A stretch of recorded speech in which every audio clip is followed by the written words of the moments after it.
Yang syukur alhamdulillah aku balik kampung tak jauh. Kesian kawan aku balik kampung Kelantan, Terengganu. Ya Allah. Macam orang Seremban, dia tak biasa jam. Orang Seremban, orang Negeri Sembilan, dia tak biasa jam. Teruk jam tadi, setengah jam weh. Setengah jam tu teruk dah tu. Setengah jam kat situ je, setengah jam. Apa? Dia kata, tu orang Negeri Sembilan. Orang Kelantan, Terengganu. Mana Kelantan, Terengganu? Yang balik Kelantan, Terengganu itu. 22 jam. Itu bukan jam, itu menetap namanya.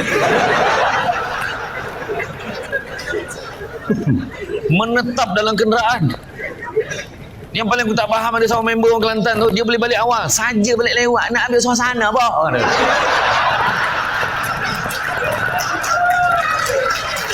Nah, tapi kita tak boleh marah dia sebab itu yang membahagiakan dia.